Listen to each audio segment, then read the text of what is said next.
Қантты көп жеу пайдалы ма? Осы тақырып сіздің жүрегіңізден орын алып жатырса, лайк басып тіркелуді ұмытпаймыз. Сәлеметсіздер ме, қымбатты достарым? Бүгінгі тақырып өте қызық болады деп ойлаймын сіздерге. Бүгінгі күні барлығын қызықтырады. Қант пайдалы немесе зиянды ма деген сұрақ. Ас адамның арқауы. Кез келген үйдің дастархан басында наннан кейін қант тұратыны белгілі. Осы түсінікке біздің үйренгеніміз соншалықты, қантсыз дастархан бар дегенге сенгіміз келмейді. Шайға салғанды жақсы көреміз. Қант қызылшасы немесе қант қамысынан алынатын тағамдық өнім. Ақ, сары немесе қоңыр түсті тәтті дәмді кристалл. Қант және шақпақ қант рафинат түрінде шығарылады. 100 грамм қанттың энергетикалық құндылығы 410 кал шамасында, яғни килокалория. Құрамы жағынан қанттардың көпшілігі көмірсутектің сумен қосылысы. Мысалы, гексоза, сахароза, сондықтан оларды көмірсулар деп те атайды. Қант кондитер, нан пісіру, консервілеу, шарап жасау, тағы басқа өндірістерде пайдаланылады. Қант мәңгілікке бас тартатын өнімдердің бірі. Өйткені оның адам денсаулығына зиянды тұстары өте көп. Бүгін сіздердің назарларыңызға соны ұсынуды жөн көріп отырмын. Қант иммунитетіңізді әлсіретеді. Бактериялық жұқпаларға қарсы күресуді төмендетеді. Бүйрек ауруларына шалдықтырады. Ағзаңызға хром микроэлементі жетіспейтін болады. Сүт безі, қуық алды безі қатерлі ісігіне әкеліп соқтырады. Глюкоза мен инсулин мөлшерін көбейтеді. Кальций мен магнийді бойыңызға сіңіруді бұзады. Көзіңіздің көруін төмендетеді. Қан құрамындағы гемоглобиніңізді көбейтеді. Ойық жаралы колит ауруын шақырады. Мінеки мынандай ауруларға тап болмау үшін оның орнын бал, кептірілген жемістер, үйеңкі шәрбәті, арпадан істелген ашытқы секілді заттармен ауыстыруға болады. Сондықтан бүгіннен бастап қантты өзіңіздің ас мәзіріңізден алып тастағаныңыз жөн.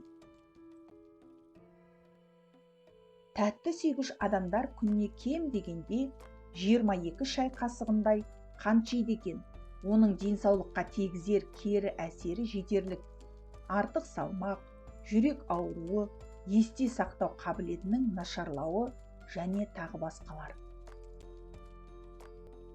Қантты көп жеу қантты диабетке ғана емес, атеросклероз бен жүрек қан тамырлары сырқаттарына әкеліп соқтыра алады. Онша көп күш жұмсамайтын адам тәтті тағамдарды шамадан көбірек жесе, тек қанттан ғана емес, крахмалдан да ағзасында артық заттар жинала бастайды. Артық желінген қант зат алмасуын бұзып, қандағы холестериннің мөлшерін арттырады. Шектегі микробтардың витаминдерді, әсіресе организмге қажет В12 витаминін синтездеу қабілетін төмендетеді. Көптеген зертханаларда жүргізілген бақылауларға қарағанда, адамның қанында қант ұзақ бойы сақталып, адам ағзасы оны уақытында сіңіруге үлгермейді екен. Осы жағдайлардың бәрін ескерген шетелдік зерттеушілердің барлығы да қантты шамадан тыс жеуге қарсы. Қантты жемеу керек дегенді әсіресе егде, семіз адамдарға айтқан дұрыс. Диета ұстанушыларға қантты тағамдарды, кәдімгі тазартылған шақпақ қантты, тәтті бәліштерді жемеу керек. Егде және аз қимылдайтын адамдардың тәулігіне қантты 50 граммнан асырмағаны жөн. Одан да тәтті жеміс-жидек пен табиғи өнімдерді жегеніңіз дұрыс. 200 грамм алма, алмұрт немесе жүзімде 15 грамм фруктоза, тек 2% қана сахароза болады екен. Ал фруктоза мен лактоза қанттары кездесетін жеміс жидектер, сүт кез келген адамға пайдалы. Жұғымды тағамда крахмал мен қантты дұрыс шамаластырып отырудың маңызы зор. Дене еңбегімен шұғылданбайтын, есейген және егде адамдарға көмірсудың жалпы мөлшерінде қант 17%-дан аспауы керек. Ал балалар мен жасөспірімдер тамағында қанттың 25%-ға дейін болғаны жөн. Қанттың адамға қажеті кәдімгі тағам ретінде пайдаланылатын қант адам организмінің қалыпты тіршілік етуіне бірден бір қажетті химиялық заттар, қанттар мен углеводтар тобына жататын қоспалар. Қант күрделі және қарапайым болып екі топқа бөлінеді. Қанттың зияндары. Кариес, тіс жегі, ауыз қуысындағы бактериялар қантпен қоректенгенде пайда болады. Соның әсерінен тістің эмалін кетіретін заттар түзіледі. Сол себепті стоматологтар диетологтарға қарағанда қанттың мөлшерін минимумға дейін жеткізуін талап етеді. Қант диабетінің дамуына себепші болады. Ас қорыту сөлінің әсерінен ағзаға енетін қант фруктоза мен глюкозаға бөлінеді. Содан кейін қанға түседі. Ұйқы безі инсулинді синтездейді. Ол қандағы қанттың қалыпты деңгейін ұстап тұрады және оны дене жасушаларына біркелкі таратады. Бұл өнімнің артық мөлшері денеде жиналып, майға айналады. Бұл қандағы қанттың төмендеуіне және аштықтың жоғарылауына әкеледі. Бұл адам қант мөлшерінің үнемі жоғарылауына және ұйқы безінің инсулиннің жеткілікті мөлшерде өндірілмеуіне әкеліп соғып, одан да тәтті тағамдарды жей бастайды. Инсулиннің жетіспеушілігінен қандағы қант қантпен толады және нәтижесінде қант диабеті дамиды. Егер пациент арнайы диетаны елемей, қанттың көп мөлшерін тұтынуды жалғастыра берсе, бұл түзетілмейтін асқынуларға, диабеттік комаға және тіпті өлімге әкелуі мүмкін. Қауіпті семіздік. Қант өте жоғары калориялы өнім. 1 грамм қанттың құрамында 4 килокалория бар. Сонымен қатар құрамында пайдалы минералдар, дәрумендер мен талшықтар жоқ. Сонымен қатар ол ағзаға енген кезде бауырда гликоген түрінде жиналатын. Ал егер оның қоры нормадан жоғары болса, онда майдың қоры ағзада, әсіресе іште жанбас. Сонымен қатар сіз қантты шайға, кофеге немесе кондитерлік өнімдерге қосу арқылы ғана қолданбайсыз. Мәселе мынада, ол көптеген тағамдарда, тіпті тұздық, нан немесе шұжық сияқты дәмділерде кездеседі. Бұл тәулігіне тұтынылатын қантты есептеуді қиындатады. Ұйқы безін шамадан тыс жүктейді. Өздеріңіз білетіндей, тазартылған қант спортшылар мен белсенді өмір салтын ұстанатындар үшін өте тиімді. Бұл көмірсулардан тұрады. Олар ағзаға тез сіңеді және қандағы глюкоза деңгейін бірден арттырады. Бұл зат бұлшық еттің жұмысын жақсартады және бүкіл дененің тонусын арттырады. Алайда тәттілерді теріс пайдаланатын және сонымен бірге көп тәуекелге бармайтын адам қосымша фунт жинап қана қоймай, ұйқы безіне де зиян келтіреді. Факт мынада, мұндай адамның денесінде глюкозаны қолдануға уақыт жоқ. Ол ақырындап дене майымен бітеді. Тіс эмалін бұзады. Бұл өнім кариестің пайда болу қаупін арттырады. Өйткені тақта, сілекей, тамақ бөлшектері мен бактерия қабықшасымен бірге ауыз қуысының қышқылдығын арттырады. Бұл тістің эмалына зақым келтіреді және кариес тудырады. Жалған аштық сезім арттырады. Мида тәбетті бақылайтын және тіпті аш болған кезде аштық сезімін тудыратын жасушалар бар. Қант мөлшері жоғары тағамдарды үнемі қабылдау бос радикалдардың активтенуімен қауіпті.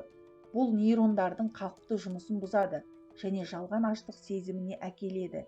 Дәл осындай сезім глюкоза деңгейінің тез өсуінен кейін күрт төмендеуінен туындайды. Соның арқасында ми қандағы глюкозаның жетіспеушілігін көрсетеді. Қартаю процесін жеделдетеді. Қантты тағамдарды теріс пайдаланатын адамдар теріде әжімдерді мерзімінен бұрын көрсетеді. Бұл қант дүкендерінің терінің коллагенінде жиналуына байланысты, бұл оның серпімділігіне теріс әсер етеді. Сонымен қатар тазартылған қант біздің ішкі мүшелеріміз бен жасушаларымызды бұзатын бос радикалдардың әсерін ынталандырады. Жүрек қызметін бұзады. Қант тұтыну организмде тиамин тапшылығын тудырады. Бұл жүрек бұлшық ет тінінің дистрофиясына және тіпті тамырдан тыс сұйықтықтың жиналуына байланысты қауіпті. Бұл жүректің тоқтап қалуына әкелуі мүмкін. Денені әлсіретеді. Орташа мөлшерде қант адамға күшті қуат алуға мүмкіндік береді. Бірақ оны шамадан тыс тұтыну тиаминнің жетіспеушілігіне және нәтижесінде көмірсу алмасуының нашарлауына әкеледі. Осыған байланысты энергия жеткілікті мөлшерде тұтынылмайды. Бұл созылмалы шаршау мен белсенділіктің төмендеуіне әкеледі. Қанттың кенеттен көтерілуіне байланысты гипогликемия ұстамаста пайда болуы мүмкін. Ол ұйқышылдықпен, апатиямен, аяқ-қолдың дірілімен, депрессиямен, бас айналумен, шаршанумен және жүрек айнумен көрінеді. Денені В дәрумендерінен айырады. Бұл витаминдер ас қорытудың қалыпты процестерімен құрамында қант пен крахмалы бар тағамдарды сіңіру үшін қажет. Ақ қантта В дәрумендері болмағандықтан, тазартылған қантты сіңіру үшін ағзаға бұл витаминдерді барлық маңызды ішкі ағзалардан қан мен бұлшық еттерден шығару керек. Қантты теріс пайдалану ас қорыту процестерінің бұзылуымен, созылмалы шаршау синдромымен, көздің бұлыңғырлығымен, жүйке тітіркенуімен, инфарктпен және де басқа да көптеген жағымсыз салдарлармен қауіпті В тобындағы дәрумендердің денесін қарқынды жоюға келеді. Кальцийді кетіреді. Тәтті жегенді ұнататын адамдар денеде кальций жетіспеушілігіне байланысты проблемалар туғызады. Қантты қабылдағаннан кейін фосфор мен кальцийдің ара қатынасы бұзылады. Ол 2 күннен астам уақыт бойы жалғасады. Осының арқасында организм кальцийді тамақтан толық сіңіре алмайды. Өйткені қант фосфорға байланысты бұл элементтің мөлшерін арттырады. Демек, оның артық мөлшері организмге сіңбейді, несеппен шығарылады, немесе жұмсақ тіндерде шөгінді түзеді. Қантпен алынған кальций ағза үшін мүлдем пайдасыз, ал ол қалыпты кальцийдің сіңуіне жол бермейді. Бұл қалыпты метаболизм мен тотығу процестерін қамтамасыз етеді. Мұның бәрі оның жетіспеушілігіне және рахит немесе сүйектің сынғыштығы сияқты аурулардың дамуына алып келеді. Иммундық жүйені әлсіретеді. Қандағы қант мөлшері біздің иммунитетімізге тікелей әсер етеді, және ол көп болған сайын біздің ағзамыз әлсірейді. Ғалымдар бұл өнім дененің қорғаныс функцияларын 17 есе төмендететінін дәлелдеді. Көргеніңіз үшін рахмет. Менің қазақша YouTube арнама қолдау көрсетіп, тіркеліңіз. Сау болыңыздар ағайын.